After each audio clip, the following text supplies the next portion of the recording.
Prebrala vam bom odlomek iz knjige Grizolda in maček.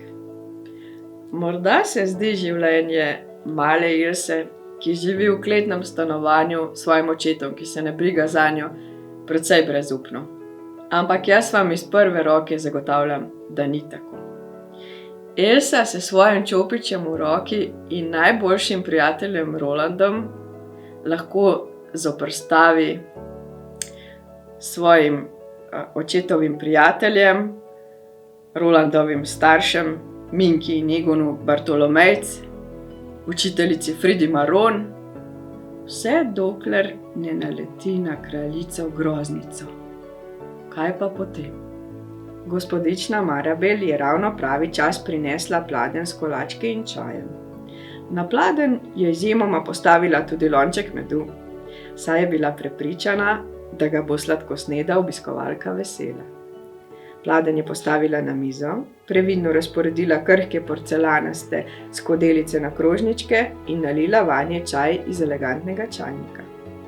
Elsa ni vedela, kako ravnati s tako delikatnimi stvarmi, zato je pozorno opazovala gospo Bartolomejc, kako je prijela krožniček, pazljivo ponesla skodelico k ustom in srknila požirek.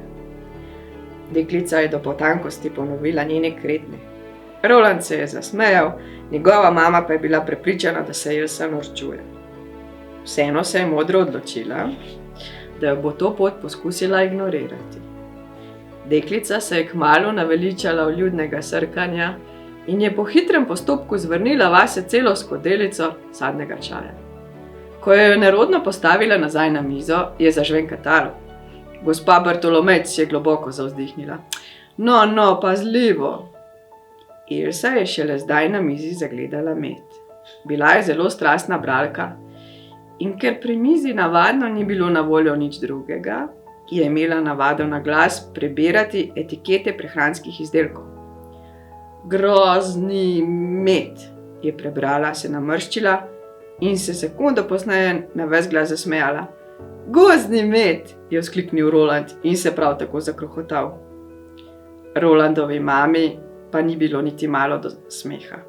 Elsa, a ti sploh znaš dobro brati? Aha, je prikimela deklica. Sam včasih kaj narobe preberem ali pa malo pomešam črke. Diselekcija pa to. Prosim, je zavzdihnila gospa Bartolomejc. Ja, ziher imam diselekcijo, veliko genialcev ima diselekcijo, je ponosno razložila Elsa. Disleksija, jo je popravila gostiteljica. In čem si tako genialna, draga Elsa? Kako je pa kaj v šoli, sine? Je vprašal gospod Bartolomejc. Isto kot pred 5 minutami, oči, je odgovoril Roland.